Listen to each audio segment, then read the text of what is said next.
I think now we're coming back to the Magical Kenya Open. Well, Magical Kenya Open, some wonderful news for Uganda because first and foremost, Joseph Chinyai will be competing as an amateur in the Magical Kenya Open. Why? Because he's going to replace Michael Alunga. Now, Alunga and Chinyai are amateur golfers.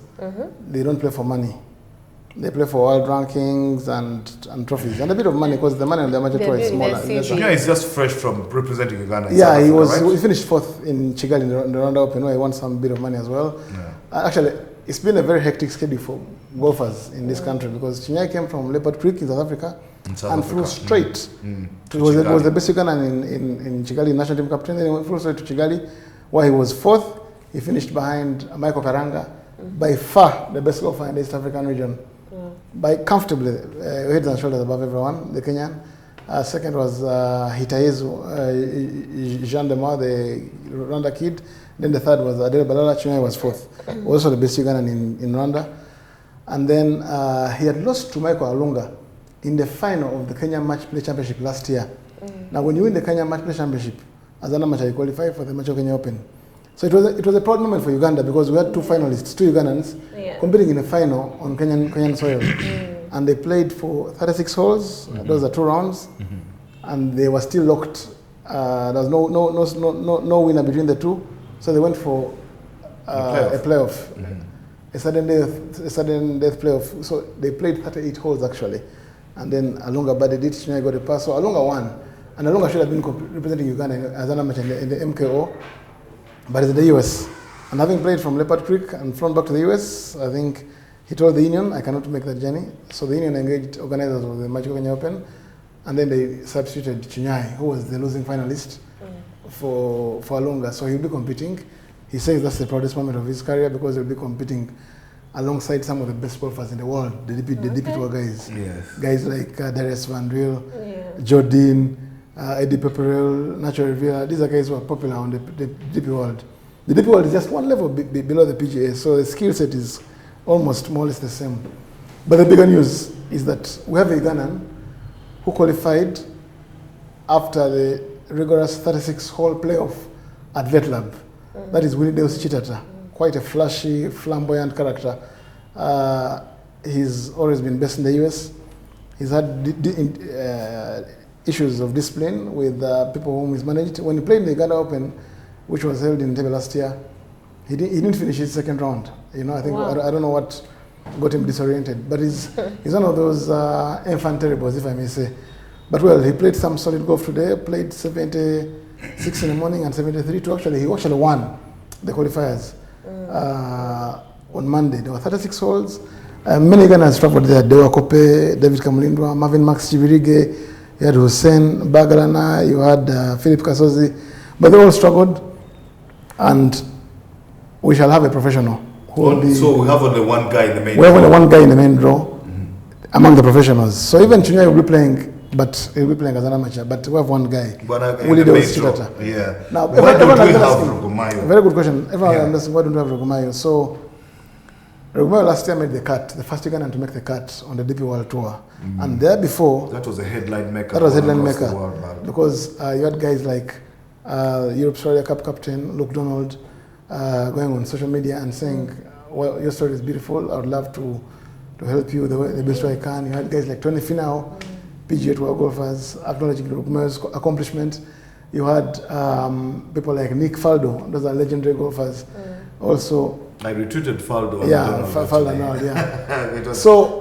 So Rugumayo, having done tremendous stuff, because it was the only East African who actually made the cut at the Magical Open last year. The cut, when you make the cut, you're in the money bracket. Yes. Of the Magical Kenya Open, and they're regardless of where you finish, you get some money, and you're competing for in excess of $2 million. That is some good money. So. So you have alternative. Go ahead. But it's not too late. It's not too late to pick up your golf clubs. Yeah. So what happened is, this year we haven't had the Safari Tour. Yeah. So typically, Ugandan golfers have been qualifying from the Safari Tour. So the Safari Tour is the tour involving golfers in the region. It's a Kenyan organized tour So our golfers have been playing in Vetlab, in Sigona, and Muthaiga, and Nyali, and etc. But then the Uganda Open is also part of the Safari Tour events. Okay. So I think they've had issues with the funding, so there's no Safari Tour. So what happened in Kenya is that they had a qualifier, and then Kenya always take 8 qualifiers, sorry, 8 golfers for the Magical Kenya Open. They're the hosts, they're the ones organizing it, so they've got to have the land share of the spoils. Then for Uganda, the question was, will Rugmayo get a wild card? On the back of his cut last year, it was debated, and I think eventually they said, no, you've got to compete in the qualifiers. Now, Rugmayo would have qualified as sure as night follows day if he had taken part in these qualifiers. But he told me that he traveled to Rwanda to compete in Rwanda. And Rwanda Air sponsored him. And the Rwanda kitty was $50,000, which was good money. 50,000? Yeah. He finished 4th, so he got some good money, somewhere around, I think, $3,000 for finishing 4th. But in addition to that, actually, Rugmayo hit an island green, which earned him a clean $2,000. $2,000. It was just one of those side bet competitions. Yeah, tell Paul what an island green is. So this green, I see what you're doing. yeah, so this green, it's just a floating green. Typically, not an actual green, but they put like a small green in the middle of water. And they had to hit a full wedge, that would be like 120, 130 yards. Anyone who hit that green, and the ball stayed on that green. Without falling into the water, or stood, and I think you had 2 chances. You get a 2K. Yeah, and then how do you play off an island green? Do they? I mean, how do you play off? Well, I think they must be moving it. They retrieve the ball and place you somewhere. So you're teeing off from one place. All of you guys. All of you, yeah. You're teeing and they're teeing off from close to the clubhouse. Yes. So the island green was just it's artificial. It's not actually a proper green. Yeah. But then how do you play off it? Do you swim there? Do you no.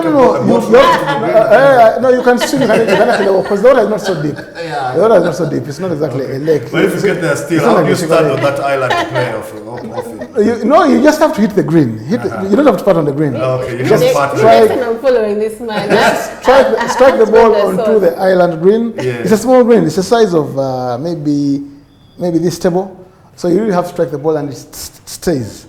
And that's what Rugmayo did to get the $2,000. So he told me that having played the Pearl of Africa Golf Series, where he was second to Marvin Chivirige, he won himself $2.5 million, and then immediately flown to Rwanda to play in the Pearl of Africa, in the Rwanda Open. Yeah. There was no time because the Rwanda Open ended on Saturday. So he had to board the plane, fly to Jomo Kenyatta, have a practice round on Sunday, and then play 36 holes on Monday. Vetlab is a very long course. I played it. It's quite, and I won't play it again this week because we are going. I've been in Kenya for the Kenya Open.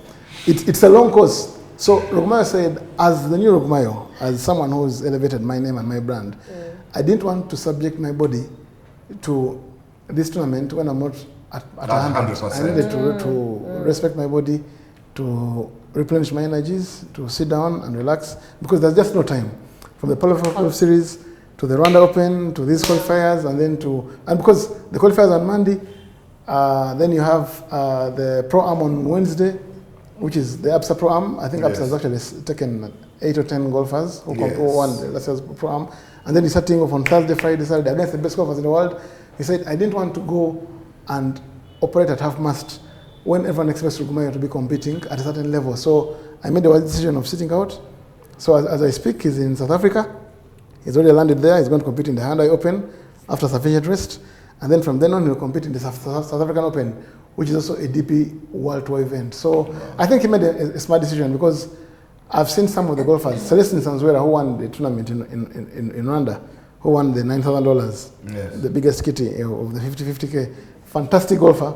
He didn't make it at Vetlab in the 36-hole qualifier because he was burnt out. I'm certain he was burnt out. Having to fly immediately after Rwanda, there's even no time to celebrate. Do a practice round and then play 36 holes. But on a very, very long course. That course is it's the longest course.